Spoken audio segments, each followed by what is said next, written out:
Hello, welcome back to Elise Reads and Speaks. Today I am bringing you my September wrap-up. In September I read 13 books. Right now, as I am filming this, it is October 10th, October 11th, and I don't remember much about the 13 books, so this will probably be pretty quick. You know what that's like when you rate something that's 2 or 3 stars, and then when you get to the end of the month you're like, wait, what was that one about again? I realize that it's like the 1, 4, and 5 stars that I really have a good memory for, but we'll see how it goes. So at the beginning of the month, I read Every Soul a Star by Wendy, and I gave this one 3 stars, so I don't remember a lot about it. However, I do remember it's a middle grade book, and I remember thinking that it was cute, the friendships that were forming in the book about being in this place and looking at the stars, and I think there was some type of comet or eclipse or something that was bringing all of these people together, but it just didn't leave any lasting impression on me, clearly. And it wasn't that I hated it, I just didn't love it, and I thought like it was okay for a middle grade book. Next, I went on to an arc that I had from NetGalley that was The Wife by Shalini Boland, and I gave it 2 stars, so another one that I don't remember much about. Okay, I remember that this one was pitched as a psychological thriller, so that you know something is going on with her head. And I remember that she didn't have a memory of an event that happened, so she wasn't sure like what happened to her sister after the last time she talked, and they were trying to reconnect, and something fishy was going on with the husband. And oh yeah, the reveal was kind of stupid and kind of lame. And then the things that were happening, I was like, this is just, I just wasn't into it. Oh, and I remember that the story was kind of non-linear. Like the chapters were, you know, now, then, and I think there was another time where it was like 18 years ago or something, and there was no method to the madness of, you know, these chapters. They didn't specifically go back and forth. Like some chapters would be now, and then the next would be then, and then back to now, and then there would be 18 years ago. Like it was hard for my brain to keep up with all the jumping, and I just wasn't into it. 2 stars. Then I went on to the audiobook of 6 Angry Girls by Adrienne Kisner. I ended up giving this one 5 stars. I think for enjoyment value, for me personally, it was probably more of like a 4 star, but I just really felt like there was a lot of good messages in here dealing with feminism. There was also some LGBT rep as far as girls that were lesbians, and also ace. Like there was some ace representation that I don't normally see in books. The premise is that this girl was on a mock trial team last year. They became champs. So the following year, she had to audition for the team again. She did not get put on that team. It was like all boys, and they kicked off the one girl. So they decided to form their own team of these girls just from different backgrounds.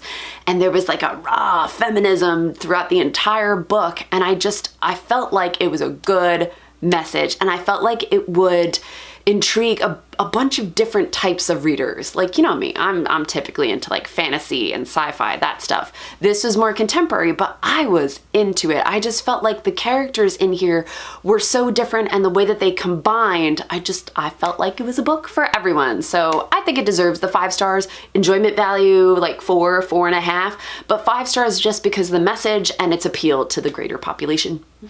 Then I went on to another e-arc that I had from NetGalley. This was For the Crown by Melissa Mitchell, and I love this one. I loved it. I gave it 4 stars, but I loved it, okay? It was like The Selection by Kira Cass with dragons. Like, it's fabulous, all right? This girl, she's like the heir to the throne, all right? But she needs to find her mate by a specific time. I think by the time she turns 18 or something like that. There's a deadline, okay? So if she does not find her mate by then, it goes to the next male that's in line for the throne, or they have to like duke it out to see who's gonna, right. They have to like duke it out to see who's gonna win some events so that they can be king when the present king dies, okay? That's a lot of information. All right, but she has to like go around and touch the scales of these dragons to see if they connect. and she like goes around to all these dragons and she's not finding her mate. It's fabulous. The reason that I'm saying that it's like the selection is because all of these suitors who are dragons are coming to the castle to try and see if they have a connection with this future possible queen. All right. So it was great how they're trying to like woo her so that she may want to form a connection with them, and that maybe they'll just kind of like form a connection and maybe that will be her mate. Like it was a good time.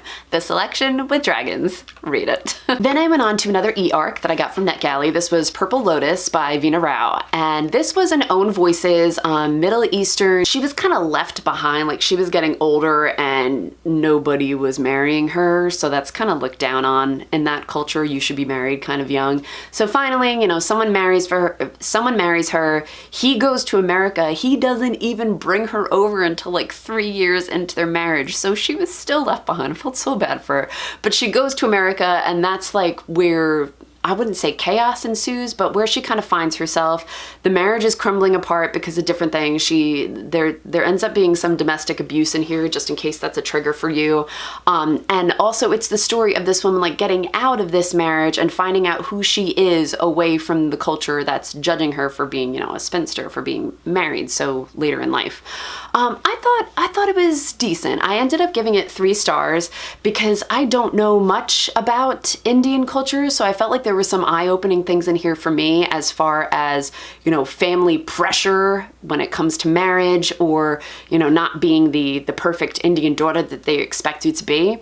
But I felt like some of it dragged on, and this book ended up only being a little over 300 pages. And by the time I got done, I was just surprised that it was that short of a book because it felt like a chore to get through. I'm thinking it's the writing. I don't think this particular writer just gelled with me and what I like, but I mean, it may be a home run for somebody else, but this was just middle of the road for me. 3 stars. Then I listened to the audiobook of Rogue Princess by B.R. Myers, and I was very disappointed. I mean, this seemed completely up my alley. It was pitched as like Lunar Chronicles and a backwards Cinderella retelling where the princess is the one that's trying to be wooed and falls for somebody that's, you know, like the Cinderella of the men, okay? The reason I didn't like this is that, yes, it was like the Lunar Chronicles, but to the point where it felt like a ripoff. Like, I felt like I was reading direct details from the Lunar Chronicles, and I was like, there is a fine line between inspired by and flat out like taking information from. I don't know. I mean, maybe I didn't get the full effect of this book because I listened to the audiobook instead of reading it physically. But then, you know what? Like, I know I have the Lunar Chronicles on my shelf, but to this day, I have still only listened to them via audiobook, and I love them, and I can tell you every single detail from those stories because I was just so into it, and the Rogue Princess is not like that. Oh, that was a letdown. That was 2 stars. Then I went on to Guardians of the Garden. This was an arc that I received directly from the writer, Theresa Pocock, and this was a bit of a gem. Like, I read this one because I liked Elizabeth, Ancestry of Sorcery, that she wrote. I think I read that earlier this year and I was into it. And she asked if I would read this one, and I agreed because I was like, well, I liked your other book, of course. And I will say, as soon as I started it and I started getting into it, I was like, oh no, there's some religious themes in here, and I'm just not religious. I just personally don't like religion in general. And I was like, oh no, I don't know if this one is for me. But as the story progressed, I was into more of the story itself and not so much the religious stuff that was in there. Like, the Guardians of the Garden refers to these people that are guarding the Garden of Eden, so like clearly it's gonna have some religious themes. Okay, so that's my own stupidity. Okay, going into it and being like, oh, it's religious. That's all on me. I would get into some more of the religious stuff that I picked up, but I think some of it could possibly be spoilers. The cool thing about this, though, that's just not a spoiler and it's for everyone, is that when you live close to this garden, you develop some powers, okay? And everyone's powers are kind of different, and whatever power that you have is reflected in the color of your eyes. I thought that was awesome. So like if you're going around and you see a bunch of people with brown eyes, they have a specific type of power that links them. If you see some blue or purple eyes, that means that they have different powers than the one with brown eyes. Like I mean, that is my jam. I'm into stuff like that. So I was into it. I ended up giving this one 4 stars, and I'll definitely read the next one. Next, I read Sorcery of Thorns by Margaret Rogerson. Now, if you remember, I read this one earlier this year. However, it was my book club pick for September, and I couldn't remember a lot about it because I gave it, 3 stars, all right? And I was like, I have nothing to contribute to this book club meeting, so let me read it again. I am so glad that I did read it again. The first time I read it, I listened to the audiobook, and I think I just missed a lot. Like, I think in general, when I listen to fantasy, I don't absorb it as much as I do when I read it physically. So I read the physical Sorcery of Thorns this time, and I ended up enjoying it more, and I got more out of it, and I ended up finding Nathaniel really charming, and I missed that the first time around. I feel like Nathaniel is the type of guy that I would want to date in real life, so that bumped it up a little for me. I ended up giving it 4 stars. It's probably more of a 3.5 rounded up because it's not something that I'm overly in love with, but I did enjoy my time with it. Then I went on to the audiobook of A Song Below Water by Bethany C. Morrow, and this one just was not for me. I feel bummer saying that. But the thing is, I got like an hour or 2 into the audiobook and I was like, I feel like I'm just not absorbing this. So I restarted it. I restarted the audiobook and I listened to it and I still wasn't into it. I mean, I listened to the entire thing and it wasn't for me. I get what it was trying to do as far as drawing a parallel between sirens and, you know, the way that Black people are perceived in our culture today. And I did enjoy that. It's just that the story itself, I wasn't into. I wasn't really into the characters. I was more into the plot, but I guess for me, I need to like characters in order to be fully immersed in a story. And also, I've just noticed over time that I'm just not into the ocean, the sea. All right, I do like sirens, I will say that. Sirens kind of pique my interest, but like mermaids, pirates, oceans, not for me. And I know that this book was more about sirens, but it had too much like sea, ocean stuff that I just wasn't into. I just didn't like it. I did not enjoy my time with it, so I gave it 2 stars.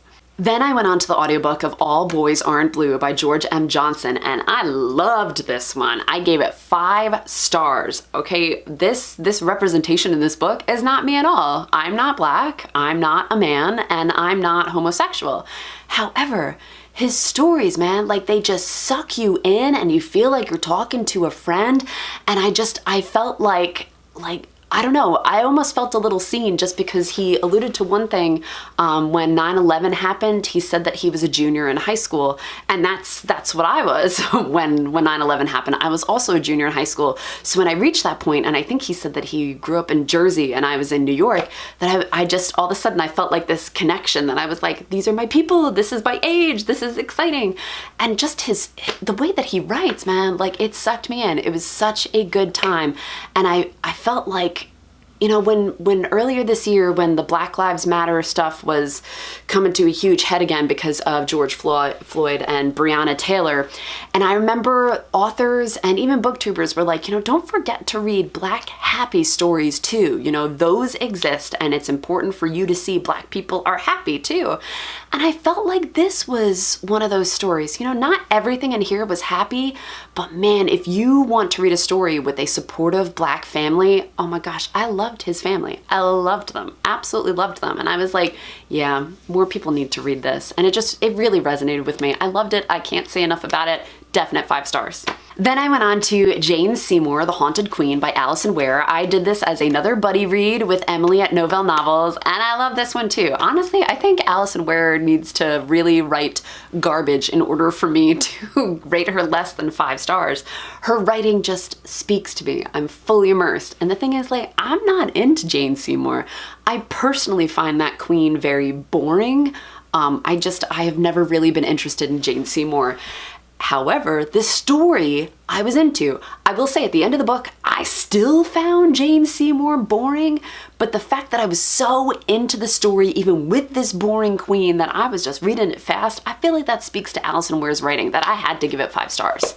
Then I listened to the audiobook of Blue Ticket by Sophie Mackintosh, and this was a huge huge disappointment. I mean, I was in the mood for a dystopia, and when I read the little blurb, it was like women in this society are either given a blue ticket or a white ticket. And blue ticket means that, you know, you're a professional woman, you won't have babies or get married, and you just have freedom and you can go off on your own. If you're given a white ticket, that means that you're going to become a wife and you're going to have babies, and that's going to be your destiny. So I was kind of into like the little Handmaid's Tale aspect of this, that your fate is decided by this one ticket that you pull. I think it was random. I don't think these tickets are designated for you. I think it's relying on fate, that whatever ticket you pull, you know, that's your lot and you were meant to get it. It sounds cool, right? No, it was not. I mean, I'm not going to say that that didn't happen. That did happen in the story, but it became a story of this woman that pulled a blue ticket and got knocked up, and it was all about her coming to terms with being a mother, and that's just like not what I signed on to, and it was boring, and I felt like she complained the entire story. I did not like this one at all. So yeah, no surprise, 1 star for that one. And the last one that I read in September was Stolen Children by Michael Wood. This was another e-arc that I got from NetGalley, and I will tell you, when there is a book in a series, NetGalley doesn't always promote that, okay? I even went back and looked, and it said nothing about being a part of a series, okay? So I read the 6th book in a series. Okay, but that being said, this is like a detective type series. It's like watching an episode of SVU. You don't need to watch all the episodes before the one you watch in Law and Order SVU, okay? So like this story, I didn't need to read all the books prior to enjoy this story. However, there were some background information pieces about some of these people in the story that I was like, I guess I just missed that in a previous book. I don't know. But I also didn't feel like I needed to read the other ones, okay? So like, I'm apparently an idiot and I read the 6th book in a story and I didn't even notice it until I clicked it as currently reading on Goodreads, and then it said, you know, I think it was like Matilda Dark, number 6. I was like, wait, what? So I didn't even notice until that point. All right. But the story itself, okay, the case in this one, Matilda Dark is an investigator, okay? The case in this one was at least interesting. It held my attention, but I will say that I kind of knew what was gonna happen pretty early on. I guessed it and I was right at the end. Maybe I'll go back and read the other ones, like I wouldn't be opposed to that, but I'm also not like chomping at the bit to do that, so I gave it 3 stars. All right. Those are all the books that I read in September, 13 books. You know, I did not do a pretty bad job recalling all of them, all right? Pat on the back for that. I think maybe next month, or, you know, this current month that I am filming this video in, maybe I'll do like a mid-month wrap-up and then an end-of-the-month wrap-up, just so that I remember things a little better. I'll let you know how that goes, because I'm kind of a procrastinator. All right, if you have made it this far in this video, thank you. Leave me some type of fun emoji down there, just because I like to see what emojis people pick. All right, I will catch you next time, guys. Bye.